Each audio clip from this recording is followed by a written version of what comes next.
One of the most important things in your life, about which you probably know the least, is money. So first, let me give you some basic facts about it. First and foremost, money is lent into existence as interest-bearing debt by private corporations, that is, banks. Consequently, every dollar created must generate itself at whatever interest lenders charge. Consequently, money can never stop working. That is, earning more and more.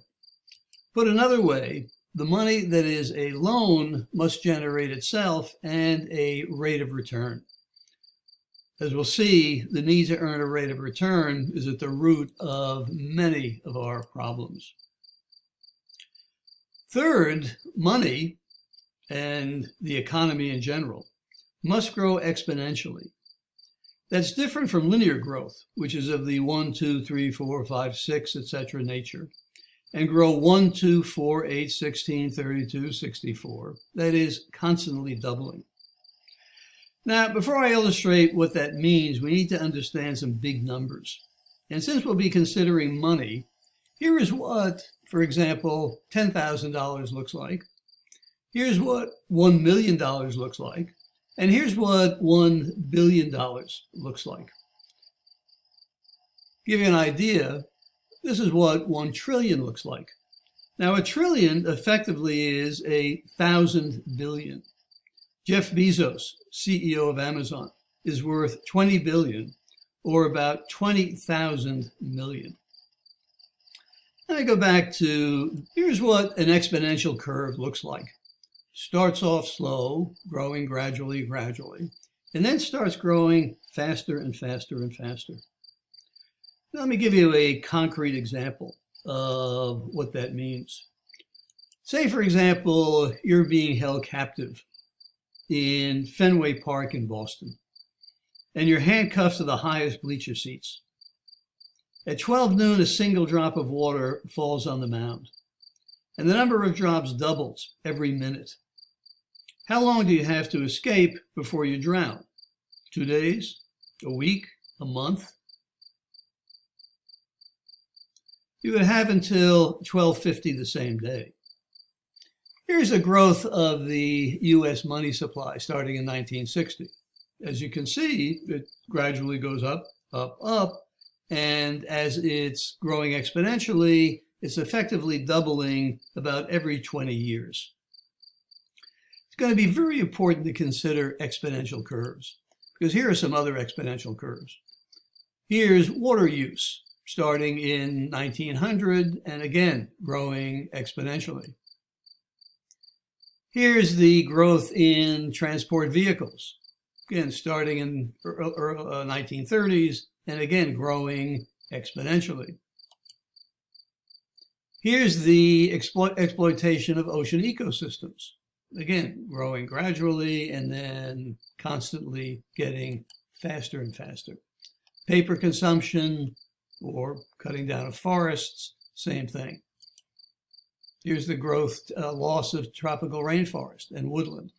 Again, starting in 1750, growing gradually, and then faster and faster. Fourth thing about money, if you don't have it, you don't count.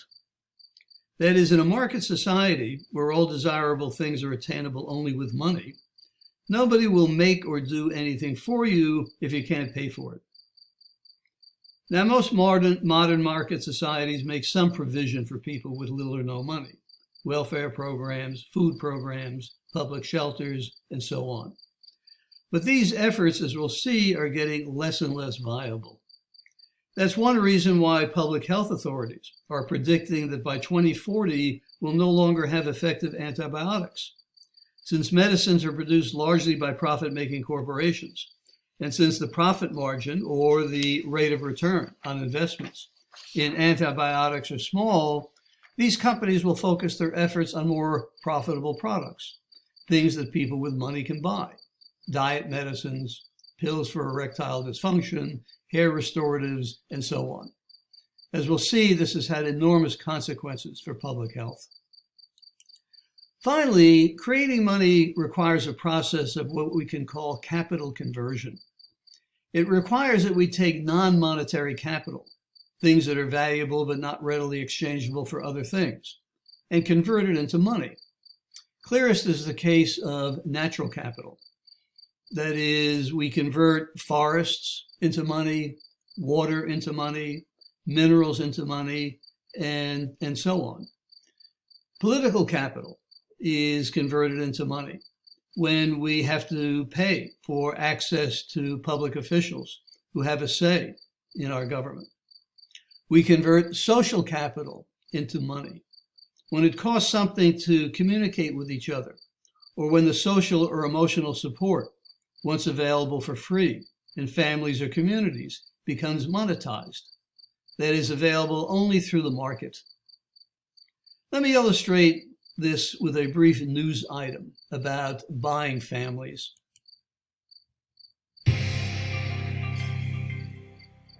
Moving on to Japan, people there are known for keeping private things private to preserve their honor. But the struggle to keep up standards can be a heavy burden. There's a new documentary about a man who makes his living helping his fellow Japanese with that. He employs professional stand-ins to act as fake relatives, fiancés, friends, bosses, just about anyone, for family and other occasions. The documentary is called Rent a Family. Here are a few scenes.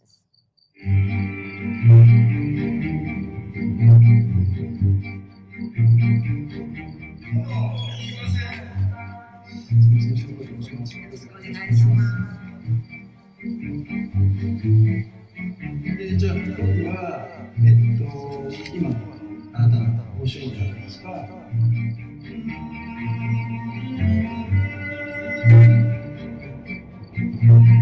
で、紹介書を電話した人の名前で英語で読むと、I want to chair.